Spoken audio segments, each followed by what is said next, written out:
नमस्कार दोस्तों, साहित्यिक कहानियों के इस चैनल कहानियां जिंदगी की पर मैं शैली आज आप सबके सामने लेकर आई हूँ सुश्री ममता कालिया जी द्वारा रचित एक कहानी लड़के।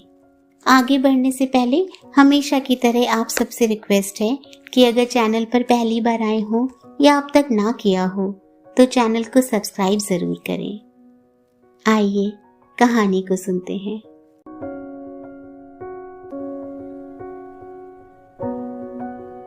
हालात इससे बदतर हो नहीं सकते थे, या शायद हो भी सकते थे। सबसे बड़ा संतोष यह था कि लोग अभी जिंदा थे।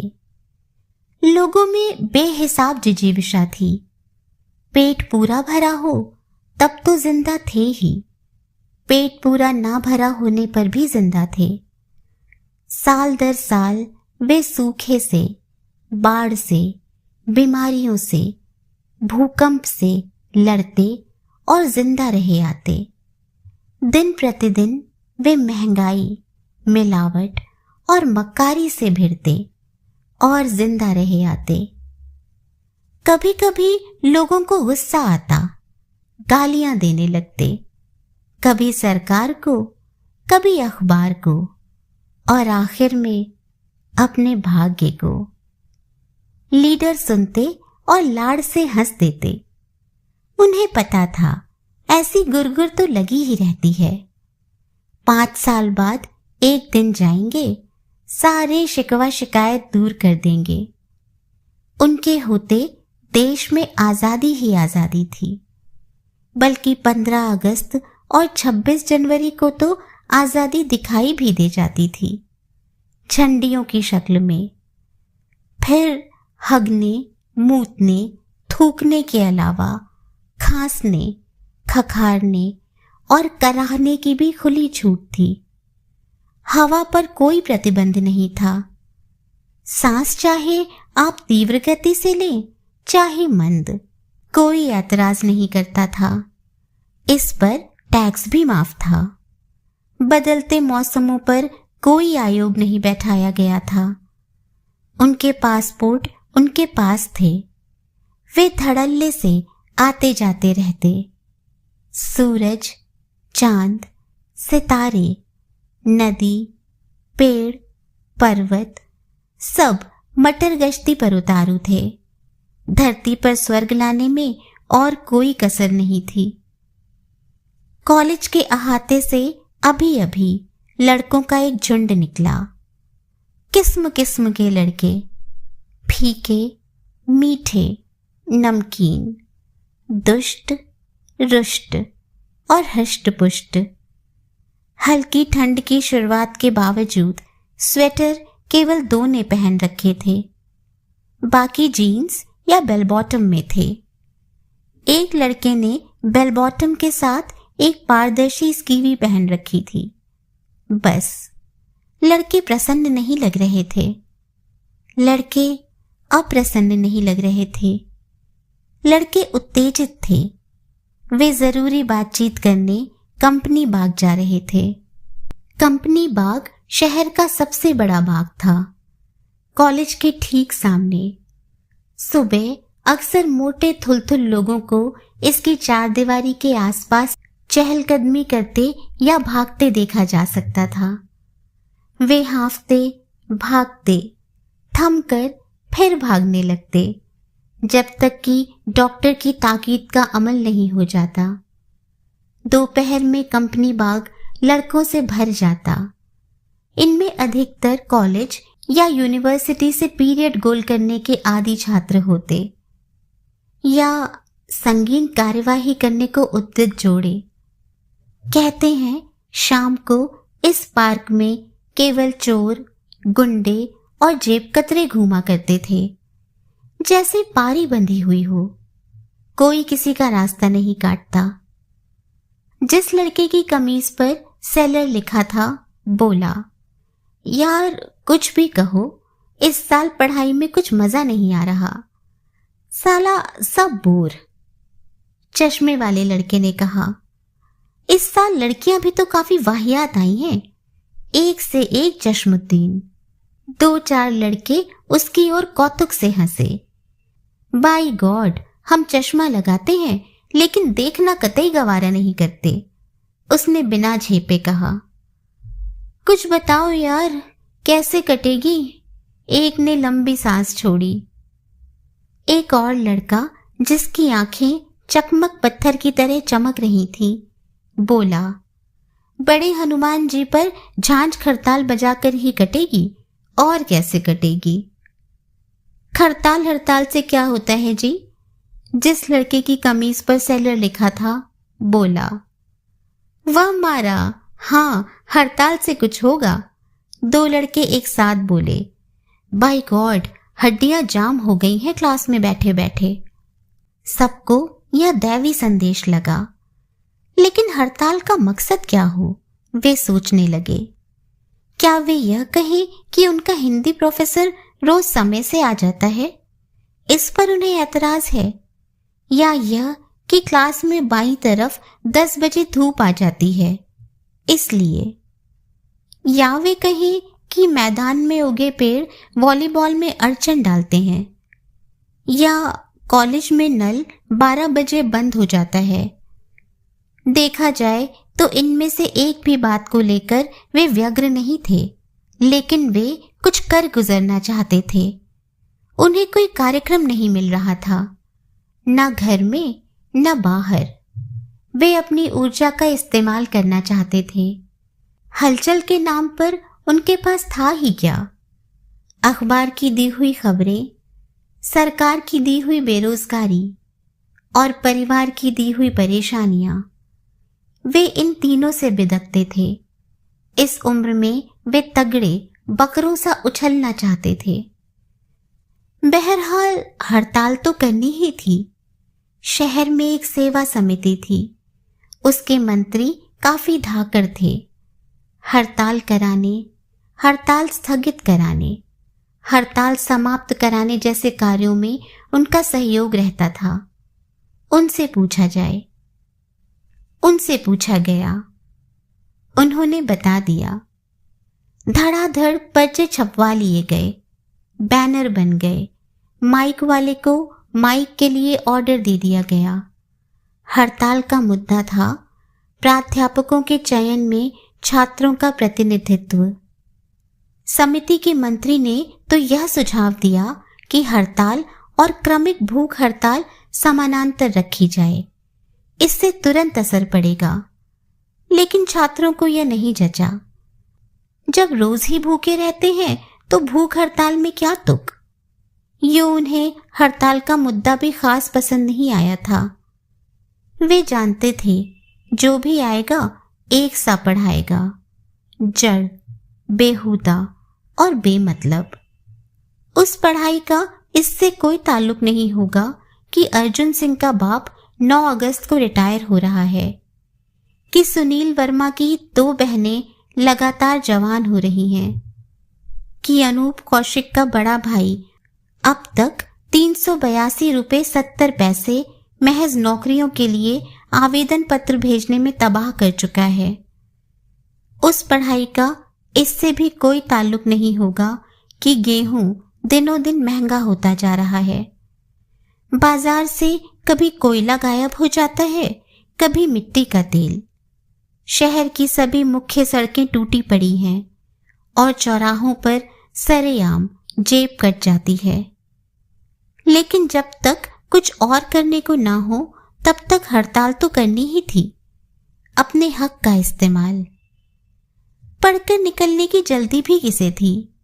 जो निकले थे वे भी रो रहे थे, जो नहीं निकले वे भी। फिलहाल पढ़ाई एक तगड़ा बहाना थी। अम्मा सुबह उठकर नाश्ता तैयार कर देती थी। पिताजी से किताब कॉपी के नाम पर नामा भी मिल जाता था। पढ़ चुके तो यह उम्मीद भी गोल। घर भर के लिए यह एक फख्र का विषय था कि लड़का कॉलेज जाता है। इस बात के आगे बाकी सारे सवाल स्थगित हो जाते थे। तय हुआ कि बाकायदा गंगा स्नान के बाद नारियल तोड़कर हड़ताल का श्री गणेश किया जाए। फूल मालाएं गले में डाल एक गुट कुलपति का घेराव करे और दूसरा कक्षाओं का बहिष्कार। शहर के हर कार्यकलाप में गंगा स्नान का बड़ा महत्वपूर्ण स्थान था। अगर शहर में नदी ना होती तो शहर के लोग अपना दिन कैसे शुरू करते, कहना मुश्किल था। लोगों का कहना था कि जिसने जो चाहा गंगा माई ने बख्शा था। इसलिए सुबह 4 से 8 बजे तक यह शहर ताबड़तोड़ नहाता था। दातूने चबाता, कंधे पर अंगोछा डाले शहर नदी की ओर दौड़ पड़ता। इस कार्यक्रम में वे लोग तो थे ही जो पिछले 28 साल से निरंतर नहाते चले आ रहे थे। वे भी थे जो शौकिया नहाऊ थे। वे वृद्धाएं भी थीं, खांसी जुकाम निमोनिया से परे, हर साल जिनसे मृत्यु कुछ इस तरह खिसक जाती जैसे गंगा का किनारा। यहाँ तक कि शहर के कई मशहूर काला बाजारिये, मोटी तोंद वाले हलवाई, वैश्यागामी पंडे और चंद जेब कतरे भी अपना दिन गंगा स्नान से ही शुरू करते थे। लड़के यूं तो नहाने के खास शौकीन नहीं थे। कईयों को देखकर लगता था कि इस दैनिक कर्म में उनकी कोई आस्था नहीं है, लेकिन वे भी गंगा की महिमा बचपन से ही सुनते चले आ रहे थे। फिर हड़ताल तो कायदे से होनी ही चाहिए। लिहाजा 19 लड़कों की टोली बन गई। जब वे घंटा घर से बांध के लिए रवाना हुए, मन काफी मस्त हो आया। पिछले दिन का आक्रोश सुबह की ठंडी हवा में ठंडा हो गया। 3 लड़के आने से रह गए।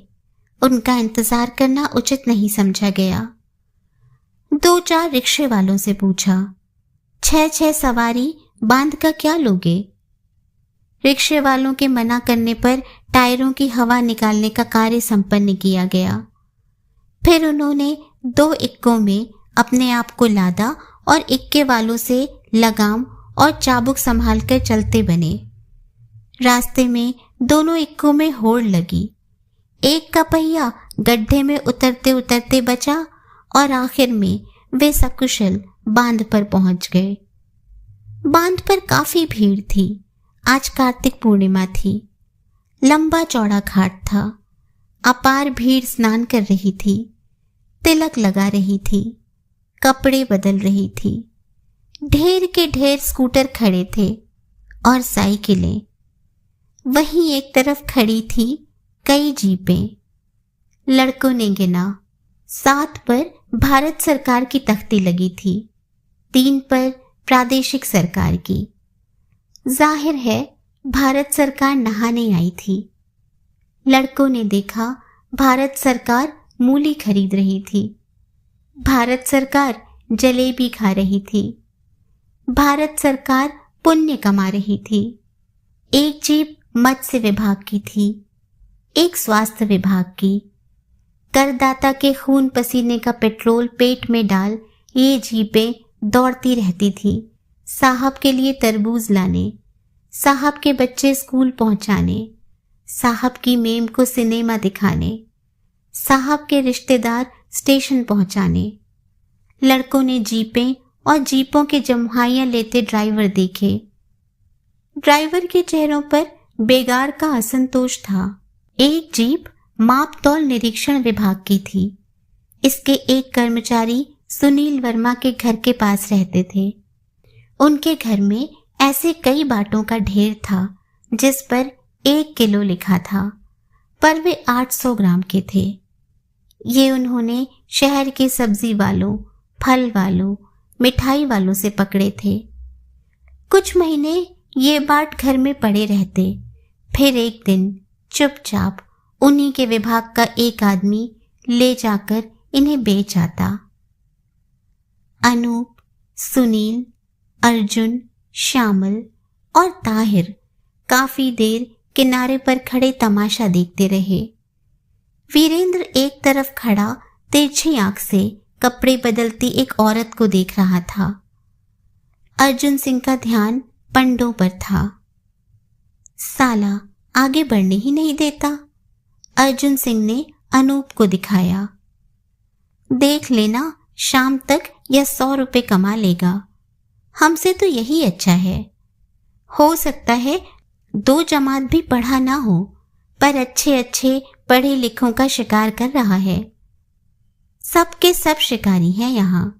कोई तराजू से शिकार करता है, कोई चंदन से, कोई मीटर से, कोई लीटर से। ताहिर बोला। सबसे बड़े शिकारी तो ये हैं, सुनील ने कड़वाहट से कहा। जीपों में लद लद कर आने वाले अफसरान, इन्हीं को भ्रष्टाचार की जांच पड़ताल का जिम्मा सौंपा जाता है। श्यामल मन ही मन डर रहा था। उसके पिता शिक्षा विभाग में काम करते थे। सुबह उनके कान में भनक पड़ी थी कि घर में सबका नहाने का कार्यक्रम है। जीप आने वाली थी। वह मना रहा था जीप ना आई हो। अर्जुन सिंह ने कहा, असा चलते हैं हड़ताल करने। हड़ताल करनी है तो इनके खिलाफ करो। इनसे कहो कुर्सियां खाली करें, हम आ रहे हैं। अनूप बोला, यार मुझे भी हड़ताल के नाम पर आलस आ रहा है। साला सारा दिन गला फाड़ कर चिल्लाओ और घर जाकर डांट सुनो। दरअसल मुद्दा कुछ ठीक नहीं है। नहीं जी, एक बार सोचकर पीछे हटना गलत है, ताहिर ने कहा। श्यामल पहले ही ढुलमुल हो रहा था। बोला, मुझे तो स्टेशन पहुंचना है, बुआ जी आ रही हैं। हजामत बहुत बढ़ गई है, बुलाकी के हो आए। तभी एक जीप दन्न से आकर उनके पास रुकी। जीप सिंचाई विभाग की थी। उनमें से कई लोग तौलिए लेकर उतरे। ताहिर के मुंह से बेसाख्ता ठहाका निकल गया। आइए आइए, बस आपकी कमी थी। हम सोच ही रहे थे कि सिंचाई विभाग इस साल नहाने नहीं आया। सारे लड़के ठठाकर हंस पड़े। आने वाले अचकचा गए। उनके चेहरों पर खिसियाहट थी। उन्होंने ध्यान से लड़कों को देखा। क्या पता कौन गुप्तचर विभाग का हो। इंजीनियर थोड़ा हटकर अपने बाबू को धमकाने लगा। ऊपर शिकायत पहुंच गई तो सारा नहाना धरा रह जाएगा। मुझे ले डूबने की साजिश करते हैं आप लोग। मैं आप सबकी सीआर बिगाड़ दूंगा। इंजीनियर खुद बेहद बौखलाया, खिसियाया हुआ था। फिर वे लोग बिना नहाए लदर पदर जीप में घुसे और वापस चले गए। लड़कों का दिन सार्थक हो गया। वे हंसे और हंसते चले गए। मस्ती में वे एक जीप में घुस गए। ड्राइवर शायद इंतजार से तंग आकर खुद नहाने चला गया था। जीप खुली हुई थी। अर्जुन सिंह को हर तरह की गाड़ी चलाने का तजुर्बा था। लड़के जीप ले उड़े। कुछ दूर ऊबड़ खाबड़ जमीन में चलकर जीप रुक गई। अर्जुन सिंह ने फिर स्टार्ट की।